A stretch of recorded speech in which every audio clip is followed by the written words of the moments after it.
আমরা অনেকেই সমাজটাকে বিভক্ত করে ফেলছি, এবং এই বিভক্তটা করছি আমরা কিছু দাড়ি টুপিওয়ালা মানুষ। এটা আমি নিজেও ফেস করেছি।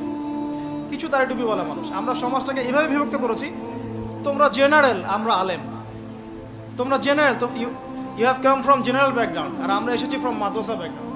এভাবে অনেক সময় আমরা সমাজটাকে বিভক্ত করে ফেলছি। এটাতে কি হচ্ছে, জেনারেল আর এটা কন্ট্রাডিক্টরি সৃষ্টি হচ্ছে, কনফ্লিক্ট তৈরি হচ্ছে একটা। এভাবে ডিল করা, ট্রিট করাটা মনে হয় ঠিক হচ্ছে না। বরং আমাদের উচিত যারা জেনারেল লাইনে পড়াশোনা করেছে দীর্ঘদিন, তাদেরকে একটু বুকে টেনে নেওয়া।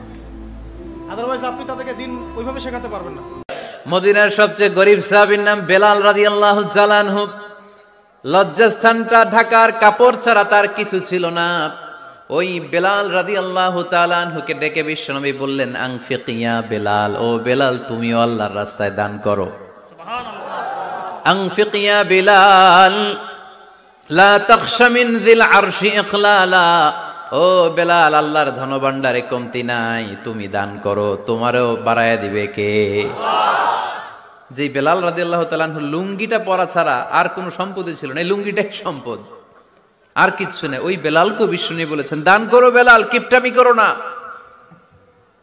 যে রবের সন্তুষ্টির জন্য তুমি দান করবা, ওই রবের কোনো কমতি নাই, ঘাটতি নাই। গোটা বিশ্বের সবার সব ডিমান্ড পূরণ করে দিল, যার যত চাহিদা সব দিয়ে দিল, আমার আল্লাহর ধনভাণ্ডারের 1 ইঞ্চিও কমবে না।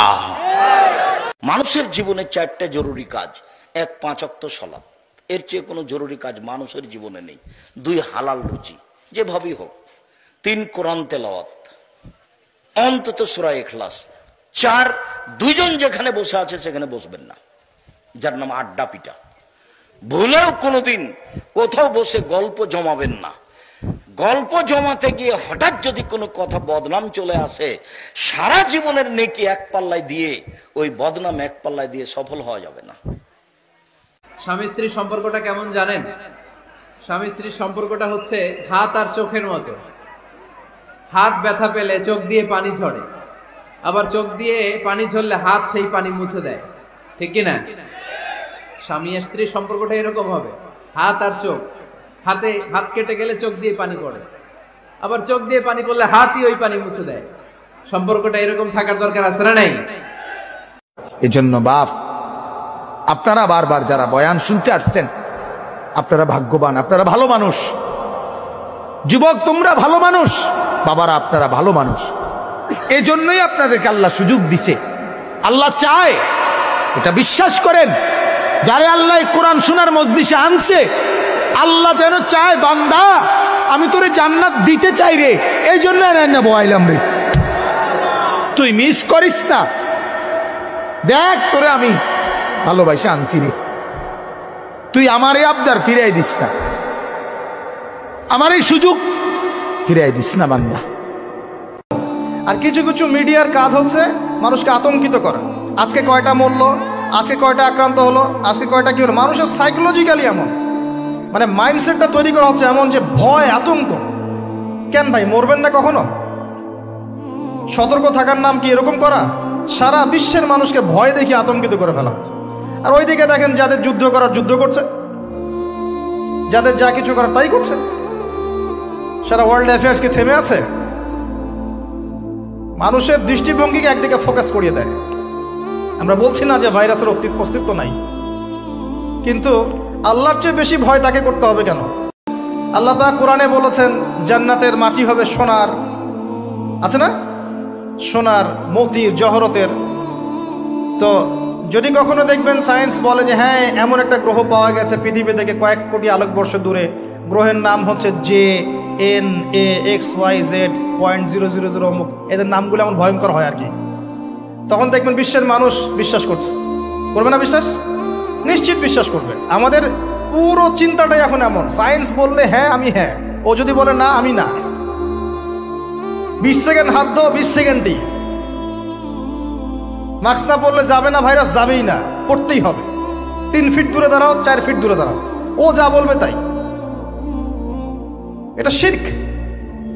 মসজিদের মধ্যে আমরা বানরের মতো নামাজ পড়ছি, জাস্ট লাইক ডঙ্কিস। 4 ফিট দূরে দূরে এক একজন। সুবহানাল্লাহ, মাঝখানে কি শয়তানের জন্য? প্রাইভেট কারে চড়ে চড়ে আপনি ঘুরে বেড়ান, জ্যামে গাড়ি আটকালে গ্লাসে এসে নক করে, পথবঞ্চিত শিশুরা আহা খেতে পায় না, বৃষ্টিতে ভিজে, ভাঙ্গা একটা থালা নিয়ে স্যার 2টা টাকা দেন। অনেকে ধমক দিয়ে তাড়িয়ে দেয়। এই যে আপনি ধমক দিছেন, ওরে প্রাইভেট কারে বসাইতে পারে কে? আপনার হাতে ভাঙ্গা থালা দিয়ে রাজপথে নামায় দিতে পারে কে? এজন্য আল্লাহ বললেন, আমি দেয়ার মালিক, তুমি দাও, তুমি দিলে তোমার হাত আমি ভরে দেব। আল্লাহু আকবার। আল্লাহ বলছে একমাত্র ধর্ম হচ্ছে ইসলাম, আর বাকি যত ধর্ম আছে সূরা আলে ইমরান সূরা নম্বর 3 আয়াত নম্বর 85 তে আল্লাহ বলছেন, ওয়ামা ইসলামা গায়রাল দিনান ফালা ইকবালা মিনহু ওয়া হুয়া ফিল আখিরাতি মিনাল খাসিরিন। যারা ইসলাম ছাড়া পৃথিবীর অন্য কোন ধর্মকে গ্রহণ করে নিয়েছে নিজের আদর্শ হিসাবে, এরা সকলেই পরকালে ধ্বংসপ্রাপ্ত হবে। কিছু কিছু হাদিয়া আল্লাহ রাসূল সাল্লাল্লাহু আলাইহি ওয়াসাল্লাম ফিরিয়ে দিতেন না। এর মধ্যে একটা হচ্ছে মধু। মধু দিলে বলতেন না যে না নিব না। আতর ফিরিয়ে দিতেন না। বালিশ, বালিশ খুব পছন্দ করতেন। আল্লাহ রাসূল ঠেকনা দিয়ে বসতে পছন্দ করতেন। সুবহানাল্লাহ পড়েন। আপনার নবী সাল্লাল্লাহু আলাইহি সাল্লামের দাড়ি ছিল, আপনার নেই, এটা আপনার লজ্জা লাগে না? আপনি নাকি স্টাইলিস্ট, আপনি নাকি ভদ্র, আপনি নাকি বড় হলে রাখবেন। কাগজ কলম আছে এখানে?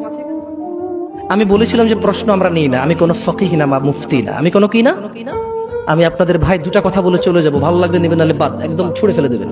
বুঝে আসছে না? আসলে আমরা বলি, অনেক সময় বলে ফেলি, ভাই কেমন আছেন? হ্যাঁ ভাই আপনার দোয়ায় ভালো আছে। আপনি কি আমার দোয়ায় ভালো আছেন?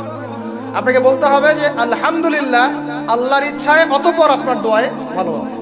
কথা খুব সাবধানে, আলহামদুলিল্লাহ আল্লাহর ইচ্ছায় এবং অতঃপর আপনার দোয়ায় ভালো আছে। অতঃপর বলতে হবে, অতঃপর, এবং না, অতঃপর। বলছে মা কেমন আছে? ভালো আছে, ডাক্তার ভালো ছিল, না হলে মাকে বাঁচানো যেত না, ব্যাস শিরক হয়ে গেল। বলছে নৌকাটা ডুবে যাচ্ছিল, মাঝি ভালো ছিল, না হলে নৌকা ডুবে যায়। ড্রাইভারটা ভালো ছিল, না হলে রাস্তায় নির্ঘাত অ্যাক্সিডেন্ট হয়েছে।